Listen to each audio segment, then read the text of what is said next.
আসসালামু আলাইকুম। ওয়ালাইকুম সালাম। কেমন আছেন আপনি? আলহামদুলিল্লাহ ভালো আছি, ভালো আছেন? আলহামদুলিল্লাহ। আজকে আপনার একটু ঘাস দেখতে আসছি, কেমন ঘাসের অবস্থা, কি কি ঘাস এখন আছে। প্রথমে এটা থেকেই শুরু করা যাক। এটা কি গতিমালা?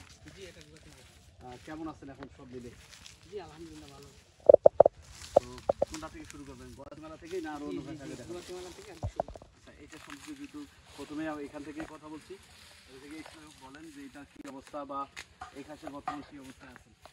আলহামদুলিল্লাহ এটা এখন অনেকটাই চলতেছে, নতুন একটু ঘাস অন্যান্য ঘাসের থেকে এটা এখন যেহেতু ক্যালসিয়াম বেশি, তারপর আপনার প্রোটিন বেশি, মিনারেল বেশি, সেক্ষেত্রে গুয়াতিমালাই এখন নতুন খামারি যারা তারা বেছে নিতেছে। আর এখনও যেহেতু এটা খুবই দাম বেশি ছিল আগে, সবাই নিতে পারেনি, এখন বর্তমানে দামটা অনেকটাই কমে আসছে, সে কারণে এখন আর কি সবাই নিতেছে আর কি। আচ্ছা, এখন কি ফুললি একবারে ঘাস চাষের মধ্যেই তো আছে? জি জি কয় জি, প্রজাতির ঘাস আছে এখন? আমার কাছে আগেও ছিল 8 থেকে 10 জাত, এখনো 8 থেকে 10 জাতই আছে। কি কি জাত আছে?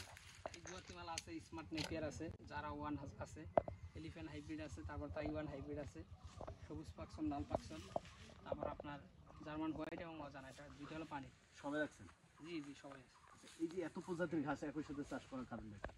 কাস্টমাররা দেখা যায় ফোন দিলে এক একজনে এক এক জাত চায়, তখন না দিতে পারলে তখন অন্য জায়গায় চলে যায় নেওয়ার জন্য, এই কারণে সবগুলোই রাখছি। আচ্ছা, কতটুকু জমিতে এখন ঘাস আছে?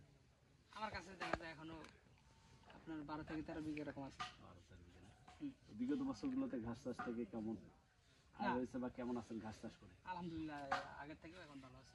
হয়তো আগের থেকে আগে জমি কম ছিল, এখন জমি আরো বেশি বাড়াইছি, সেল আছে এখন। চাহিদা বাড়ার কারণে। জি এই যে এত প্রজাতির ঘাস চাষ করতেছেন, কোন ঘাসগুলো ফলন সব থেকে বেশি দেখতেছেন এবং বর্তমানে দেশের চাষিদের কাছে কোন ঘাসগুলো চাহিদা দেখা যাচ্ছে?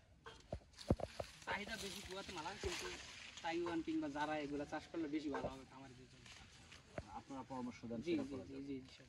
এই গুয়াতেমালার চাহিদা বেশি কেন? চাহিদা এটা আপনার প্রোটিন বেশি, মিনারেল বেশি, তারপর এটা ঘাসও বেশি হয়, তবে একটু সময় বেশি লাগে। যারা একটু সময় বেশি দিতে পারবো তারা গুয়াতেমালা লাগাইলে আপনার লস হবে না। ফলন আপনার অন্যান্য ঘাসের থেকে ডাবলই হয়। এটা যে অবস্থায় আছে এটা কি গরুকে খাওয়ানোর উপযোগী? হ্যাঁ, এই অবস্থায় গরুকে খাওয়াতে পারবো। কতদিন লাগানোর পরে কতদিন পরে খাওয়ানো যায়? প্রথম লাগাইলে প্রথম টাইমটা হয়তো একটু সময় বেশি লাগে, 3.5 থেকে 4 মাস লাগে। আর একবার কাটলে আপনার 2.5 মাস পর পর কাটা যায়, 75 দিন পর পর। সেক্ষেত্রে অন্য ঘাসগুলোতে কি এত সময় লাগে না? অন্য ঘাসে দুইবার কাটলে, যারা 90 দিনে কাটলে যে ফলন, গুয়াতিমালা 75 দিনে একবার কাটলে তাই সেই একই ফলন। আচ্ছা, ওই একই রকম সময় বেশি লাগে কিন্তু ফলন ডাবল। ফলন হবে আর কি। আচ্ছা, যেহেতু ঘাস দীর্ঘদিন চাষাবাদ করতেছেন, আমরা মূলত আসছিলাম এই সাথে আপনার একটু তথ্য দর্শকদের জানানোর জন্য, যেহেতু বর্তমান আবার রবি মৌসুম চলে আসছে, এই মৌসুমে কিন্তু চাষিরা ঘাস চাষ করার জন্য একটা প্ল্যান পরিকল্পনা করে। তো এই সময় আসলে কোন ঘাসগুলো চাষ করা যেতে পারে এবং কিভাবে চাষ করা যাবে, কোন ধরনের মাটিতে চাষ করবে, একটু বিস্তারিত যদি আজকের পর্বের মাধ্যমে জানাতে। এটা প্রথমে আপনার এই যেই গাছগুলো দেখাইছি সবগুলো উঁচু জমি লাগবে। গুয়াতিমালা তো 100% উঁচু জমি ছাড়া হবে না, এর আগে ভিডিওতে বলছি। এই দিকে বলতে পারেন, ওইদিকে না, ওইদিকে এই ক্যামেরার দিকে দেখেন। এই ওকে, হ্যাঁ। দেখা যাচ্ছে গুয়াতিমালা আপনার 100% উঁচু জমি লাগবে। এটা যদি পানি জমে তখন এই গুয়াতিমালা ঘাস পায় না, তখন এটা মারা যায়। আর তাছাড়া যারা আছে, তাইওয়ান আছে, স্মার্ট নেপিয়ার আছে, এলিফ্যান্ট হাইব্রিড, এগুলো আছে। এগুলো দেখেন 5-7 দিন, 10 দিন, 15 দিন বা 20 দিন পানি থাকলে সমস্যা হয় না। এগুলো সবই উঁচু জমির ঘাস, কিন্তু এগুলো পানি 1 মাস বা 15 দিন সহ্য করে। কিন্তু গুয়াতিমালা ওই জমিতেই লাগাইতে হবে যে জমিতে বৃষ্টি আসলে আজকেই সব পানি নেমে যায়, তাহলে ফলন হবে। তাছাড়া কিন্তু পয়সা যাবে, অনেকে বলে কাটিং হয় না গুয়াতিমালা, এই কারণে কিন্তু হয় না। আর এছাড়া পানির গাছ যেগুলো আছে ওগুলো শুকনাতে লাগাইলেও হয়, পানিতেও হয়। 6 মাস পানি থাকলেও হয়, 6 মাস শুকনা থাকলেও হয়, সব জমিতেই ওগুলো হয়। তো চাষিদেরকে এই সময় কি কি ঘাস চাষ করার জন্য পরামর্শ দিচ্ছেন? আমরা কোন ঘাসগুলো এখন চাষ করতে পারি পর্যায়ক্রমে গরুকে খাওয়ানোর জন্য?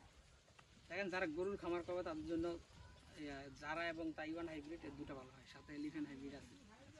আর যারা ছাগল, গারল এবং গাভী গরু যাদের আছে তাদের জন্য স্মার্ট নেপিয়ার, ওটা ভালো। আর গুয়াতিমালা গরু গাভী দুইটার জন্যই, মানে ষাঁড় গরু, গাভী গরু, ছাগল সবগুলোর জন্যই চাষ করতে পারবে এটা। দেখা যায় এটা একটু সমস্যা, আপনার একটু সময় বেশি লাগে। আচ্ছা, অনেক ঘাস সবগুলোই তো উচ্চ ফলনশীল, ফলন কেমন হয়? একটু যদি বলতেন। গুয়াতিমালা আপনার বিঘা প্রতি 15 টনের বেশি ফলন হয় এক বিঘাতে। যারাতে 6 থেকে 7 টন হয়, তাই মানে আপনার 8 থেকে 9 টন হয়। আর পানির ঘাস কম হয়, ওই বললাম এটা কম হয় এগুলো। সেক্ষেত্রে চাষের ক্ষেত্রে জমিতে কত টাকার ঘাস লাগাতে হবে বা কত পিস কাটিং লাগানো যেতে পারে, লাগানো পদ্ধতি দেখি?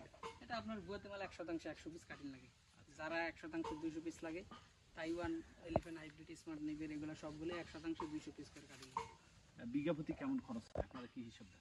বিঘা প্রতি খরচ কম, 1 বিঘাতে যারা 6000 কাটিং লাগে। আর দাম তো কাটিংয়ের কমই, আমরা কম রেটে দিতেছি, সেই হিসাবে অল্প টাকার ভিতরেই সম্ভব।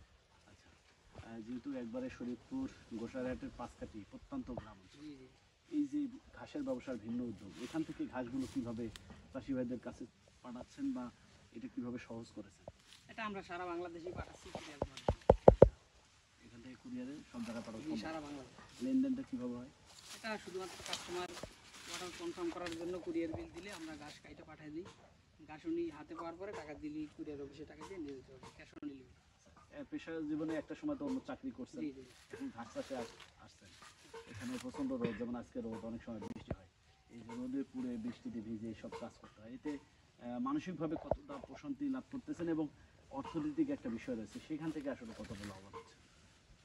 এই সেক্টরে আপনার অর্থনৈতিকভাবেও চাকরির থেকে দ্বিগুণ আসে, আবার আপনার মানসিকভাবেও ভালো থাকা যায়। দেখা যায় গরু ছাগল এগুলো পাললে দেখা যায় অন্যরকম আনন্দ লাগে, যদিও কষ্ট থাকে কিন্তু অন্যরকম আনন্দ লাগে ভিতরে।